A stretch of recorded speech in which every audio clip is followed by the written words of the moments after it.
Praise the lord. హల్లెలూయా! దేవునికి మహిమ కలుగును గాక. యేసుక్రీస్తు నామములో మీ అందరికి శుభములు. ఈరోజు మనం హెజ్కేలు 10వ అధ్యాయం 4వ వచనాన్ని ధ్యానిద్దాం.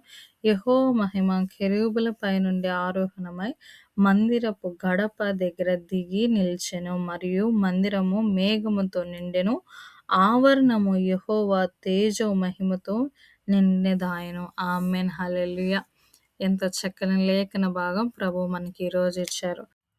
అత్యున్న సింహాసనం పైన ఉన్న దేవుడు, మన దేవుడు, మన తండ్రి మన కొరకు దిగి వస్తున్నాడండి. మరి ఈ లేఖనం చెప్తుంది కదా, ఆయన ఆరోహమై మందిరపు గడప దగ్గర దిగి నిలిచెను. ఆమేన్.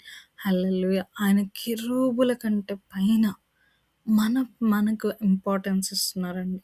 మన మన యొక్క జీవితాల్లో తను ఉండాలని ఆశపడుతున్నాడు. తన యొక్క అత్యున్నతమైన కృపను మన ఎడల కనపరచాలని ప్రభు మన దగ్గర నిలిచి ఉన్నారు.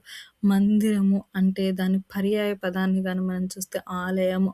మరి లేఖనం చెప్తుంది కదా, మీరు దేవుని ఆలయమై ఉన్నారు. ఆమేన్. హల్లెలూయా! దేవునికి మహిమ కలుగును గాక.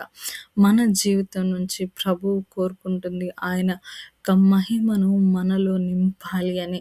మనకు అవసరమైన సమయాల్లో ఆయన యొక్క మేఘమును, ఆయన కృపను మనతో పంపించాలని, మనతో ఆయన సహవసించాలని, ఆదాము అవ్వలతో ఎటువంటి చెల్లపుట ప్రతిరోజు దిగి వచ్చిన తండ్రి ఈరోజు తన యొక్క మహిమను మనతో కనపరచడానికి, మనతో ఉండడానికి ప్రభువు ఆయన దిగి వస్తున్నారు. హల్లెలూయా!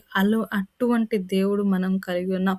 మరి ప్రతిరోజు మనం వాక్యం చదివినట్లయితే, ప్రతిరోజు మనం ప్రభువుతో మనము సమయాన్ని గడిపినట్లయితే ఖచ్చితంగా ప్రభు యొక్క సన్నిధిని మనం అనుభవిస్తాం. అందుకే కదా మరి చెప్తున్నారు, మరి జీవ వాక్యమును చేత పట్టుకొని లోకమందు జ్యోతుల వలె మీరు కనబడాలని. మరి దేవుని వాక్యము ఈ రీతిగా మనకు సెలవిస్తుంది. జీవ వాక్యాన్ని మనం పట్టుకోవాలి, దేవునితో సహవాసం చేయాలి. అప్పుడు మనం యొక్క తన సన్నిధి కాంతిని మనము, ఆయన యొక్క శక్తిని, మహిమను మనము అనుభవిస్తాము. మన ద్వారా ప్రభువు అనేక కార్యాలు జరిగించాలనుకుంటారు. దానిలో మొదటిగా ఆయన కోరుకునేది ఏంటంటే, నీలో నాలో ఆయన సన్నిధిని నెలకొల్పాలని, ఆయన యొక్క మహిమను నెలకొల్పాలని. మనల్ని చూచినప్పుడు వీరు దేవుని యొక్క పిల్లలు, లేకపోతే వీళ్ళు దేవుని యొక్క బిడ్డగా మనల్ని గుర్తించాలి. అన్యులు సహితము వారి దేవుడు గొప్పవాడు అని ఒక కృపను, ప్రత్యేకించబడిన జీవితాన్ని మనం కలిగి ఉండాలి.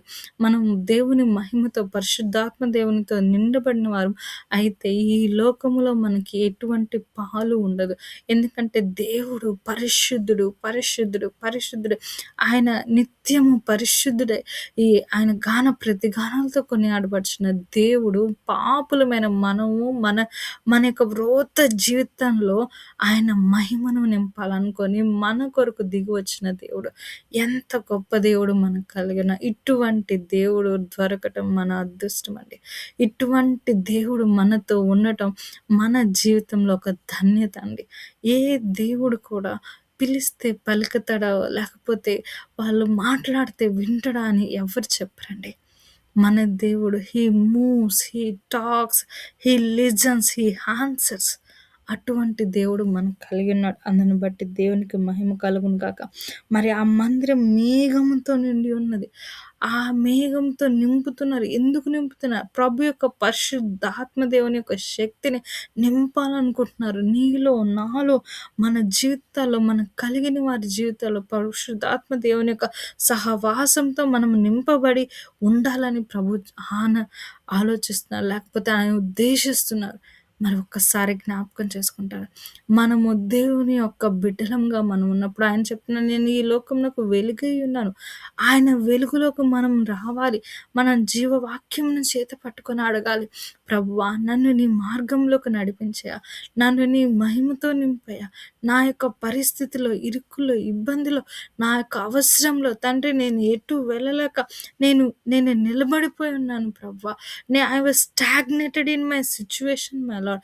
Let me go through with this place. ఈ యొక్క స్థలం నుంచి, ఈ యొక్క సిచ్యువేషన్ నుంచి నన్ను విడిపించి ప్రభువా, నడిపించి ప్రభువా అని అడుగుదామా? దేవుని యొక్క మహిమలో ఉన్న మహిమను మనం అనుభవించడానికి ఒక చిన్న ప్రార్థన చేద్దామా? దేవా నీకు స్తోత్రం, స్తోత్రం, స్తోత్రం తండ్రి ప్రభా! సర్వోన్నత, సర్వశక్తిమంతుడ, సర్వాధికారి నీకు కోట్లాది వందనాలయ్యా! ప్రభా నీ లేఖనం చెప్తుంది నాయన ప్రభా! అయా నీ తేజో మహిమతో నిండిన యొక్క అయా పరిస్థితిలోకి మా మందిరములు కట్టబడాలి తండ్రి. అవును తండ్రి, మా యొక్క మందిరంలో, ఆలయంలో తండ్రి, మా శరీరములు తండ్రి నీ సొంతము నాయన ప్రభా! అవును నాయన, నీ చేతికి మేము అప్పజెప్తున్నాం తండ్రి. మా యొక్క స్థితిగతుల్ని నీ చేతికి అప్పజెప్తున్నాం రాజా. అయా మీరు సరిచేసి వాడుకోండి తండ్రి. అయా నీ మహిమతో మమ్మల్ని నింపండి నాయన. అయా మా దేహం నీ ఆలయమే ఉంది తండ్రి. కాబట్టి స్వామి మీరు వచ్చి మా జీవితంలో నిలబడుతూ రమ్మని ప్రార్థిస్తున్నాను. మాకు ముందుగా వెళ్తూ రమ్మని ప్రార్థిస్తున్నాను. అయా మా జీవితంలో ఉన్న ప్రతి పాపమును, ప్రతి ఏరియాని నేను ఒప్పుకుంటున్నాను తండ్రి.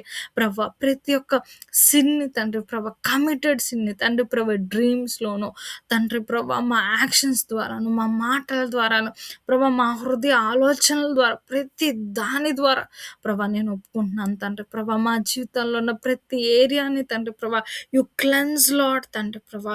Let you will glorify through us my Lord తండ్రి ప్రభా. కాబట్టి సహాయం దయచేస్తూ రమ్మని, అయా మా ప్రార్థనలో ఉన్న ప్రతి లోపాన్ని తీసివేసి, అయా మా కుటుంబాలకు రక్షణ దయచేసి, ఇదిగో మా యొక్క ఇరుకుల్లో తండ్రి మీ యొక్క సన్నిధిని దయచేస్తూ ప్రభా నీ యొక్క నిబంధనలో తండ్రి మేము వెళ్ళులాగున సహాయం దయచేయండి.